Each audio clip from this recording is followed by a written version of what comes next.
Hello friends, welcome to your channel. जैसा कि हमने पिछले क्लास में जो पढ़ा था वो ग्रेविटेशनल फोर्स के बारे में पढ़ा था, जिसका नाम था गुरुत्वाकर्षण बल था। क्या नाम था? गुरुत्वाकर्षण बल था।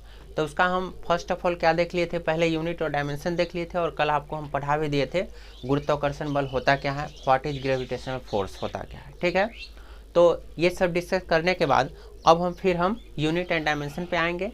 अब देखेंगे हम कूलम्बिक कांस्टेंट यानी कि के, ये होता क्या है। तो फर्स्ट ऑफ ऑल आप हेडिंग बनाइएगा। आप क्या बनाएंगे? कूलम्बिक कांस्टेंट, कूलम्बिक कांस्टेंट, जिसको हम के बोलते हैं। कूलम्बिक कांस्टेंट को क्या बोलते हैं? के बोलते हैं। ये कूलम्बिक कांस्टेंट को हम क्या बोलेंगे? के बोलेंगे। क्या बोलेंगे? के। तो आइए देखते हैं होता है क्या है। ठीक है, इसका मतलब होता है कूलम्बिक नियतांक। क्या होता है? कूलम्बिक नियतांक, कूलम्बिक नियतांक,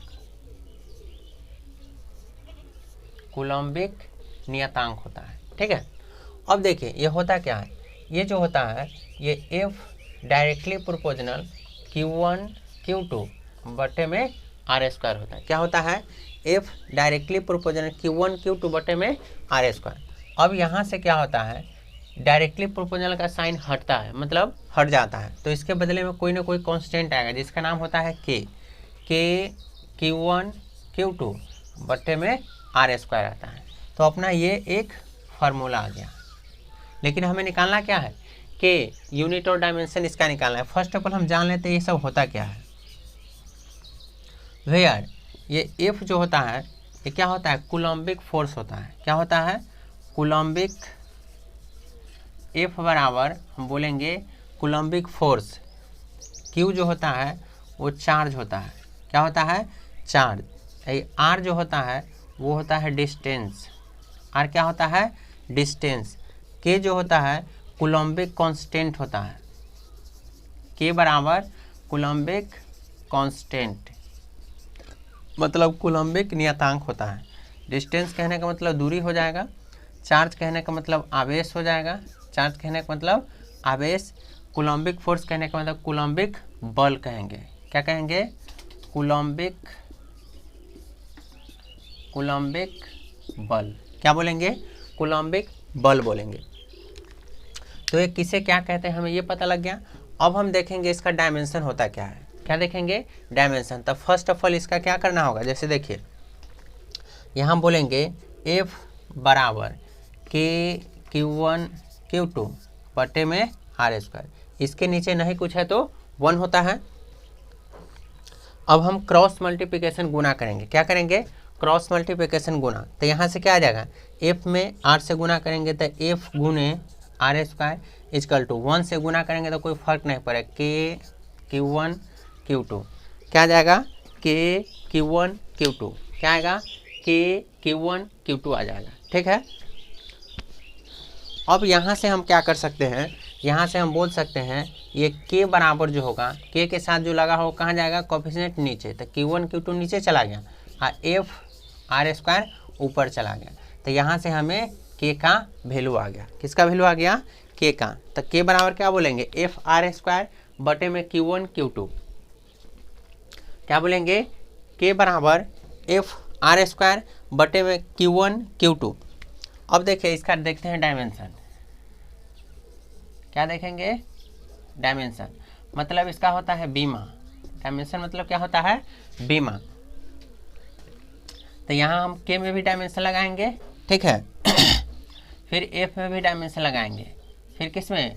R स्क्वायर है तो इसमें भी डायमेंशन लगा देंगे। ठीक है, Q1 Q2 है, Q1 ठीक है, Q2 लगा दिए। अब देखिए F का जो डायमेंशन होता है MLT-2 होता है। MLT-2 ये F का डायमेंशन हो गया। ठीक है, R जो है एक तरह का क्या है? लेंथ है, लंबाई है। R क्या है? लेंथ है, यानी कि लंबाई है। तो L का क्या हो जाएगा? स्क्वायर। L का क्या हो जाएगा? स्क्वायर, क्योंकि R का स्क्वायर है तो यहाँ भी L का स्क्वायर। और Q चार्ज जो है उसका डायमेंशन C होता है। क्या होता है? C। चार्ज का डायमेंशन क्या होता है? C। और Q1 Q2 है तो 2 C दे देते हैं, C1 C2, कोई फर्क नहीं पड़ेगा इससे। अब देखिए अब क्या आता है, ये M तो है ही, एक एल यहाँ है, 2 एल यहाँ है, तो कितना एल हो जाएगा 3L। तो Ml3 फिर क्या है T-2, अब एक C यहाँ है, एक C यहाँ है, तो 2C हो गया, ठीक है, मतलब C के पावर 2 हो जाएगा और ऊपर जाएगा तो ये माइनस में हो जाएगा, तो C2 हो जाएगा। तो कोई भी हमें पूछे कूलम्बिक कांस्टेंट K का डायमेंशन क्या होता है तो बोलेंगे हम ML3 T-3 C-2 बोलेंगे। अब इसका देखते हैं यूनिट क्या होता है। यूनिट मीन्स कहने का मतलब इकाई, यूनिट कहने का मतलब इकाई। यूनिट देखिए, मास को हम केजी में मापते हैं, किसे मापते हैं केजी में, उसके बाद लंबाई को मीटर में, टाइम को सेकेंड में मापेंगे। आप कूलम को तो कूलम में ही मापते हैं, चार्ज को कूलम में मापते हैं, तो उसका डायमेंशन भी वही होता है और यूनिट भी यही होता है। ऐसे भी आप देख सकते हैं, या आगे आप ये ऐसे भी दिखाई देगा केजी मीटर क्यूब प्रति सेकेंड स्क्वायर और प्रति कूलम्ब स्क्वायर। क्या दिखाई देगा प्रति कूलम्ब स्क्वायर, ऐसे भी दिखाई देगा। लेकिन आप जानते हैं जो केजी प्रति सेकेंड स्क्वायर ये जो होता है किसका, न्यूटन का होता है। किसका होता है, न्यूटन।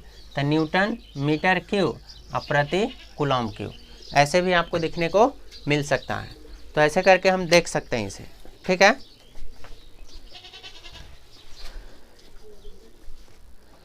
चलिए, तो ऐसे हम यहाँ पे न्यूटन मीटर क्यूब प्रति कूलम्ब स्क्वायर देख सकते हैं। तो ये किसका हो गया, कूलम्बिक कांस्टेंट का ये यूनिट आ गया, ठीक है। तो ये आपको बेहतर समझ में आया होगा, ठीक है। चलिए एक बार मैं रिवाइज करवा देता हूँ, ठीक है, मतलब रिवीजन कर लीजिए। जैसे देखिए K है जो कूलम्बिक कांस्टेंट है, तो K इक्वल टू क्या होता है F जो क्या है फोर्स है यहाँ पे, R क्या है डिस्टेंस है R²। यहाँ पे क्या जाए Q1 Q2, तो F का जो डायमेंशन होता है MLT-2 होता है। F का डायमेंशन क्या होता है MLT-2, F का डायमेंशन MLT-2, F का डायमेंशन MLT-2, और R जो है एक तरह का डिस्टेंस है, ठीक है। तो डिस्टेंस का क्या होता है, डिस्टेंस एक प्रकार की लेंथ होती है, लंबाई होती है, इसलिए हम क्या बोलेंगे L² बोल देंगे, ठीक है। यहाँ पे C1 C2 है, ठीक है, तो इसे हम CC लिख सकते हैं। C कहने का मतलब कूलम्ब होता है, ठीक है, तो कूलम्ब का ये आ जाएगा। तब इसका डायमेंशन क्या लिख सकते हैं M, L यहाँ पे 2 यहाँ है, एक यहाँ भी है, 3 आ जाएगा, तो ML3 आ जाएगा T-2 और कूलम्ब प्रति हो गया।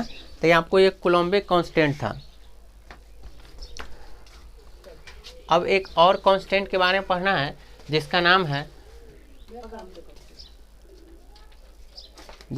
है स्प्रिंग कांस्टेंट। क्या नाम है, स्प्रिंग कांस्टेंट।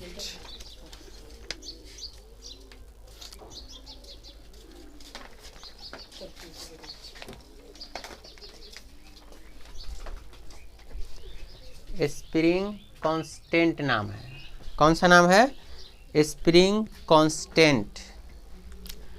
चलिए इसे हटाते हैं हम।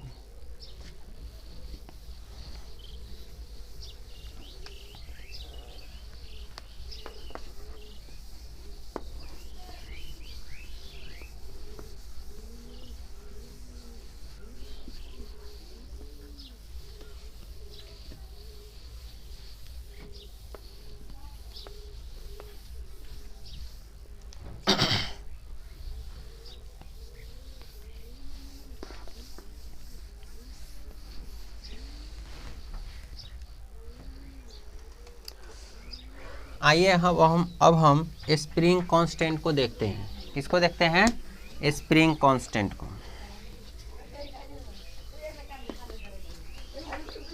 ये तो एक काम के जैसे दोनों पढ़ाएंगे ना तो दोनों आपको समझ में आएगा नहीं, ठीक है। तो हम क्या करते हैं, आज ओनली फॉर कूलम्बिक कांस्टेंट को देख लिए हैं, तो कल आपको हम पढ़ा देंगे स्प्रिंग कांस्टेंट को पढ़ा देंगे, ठीक है।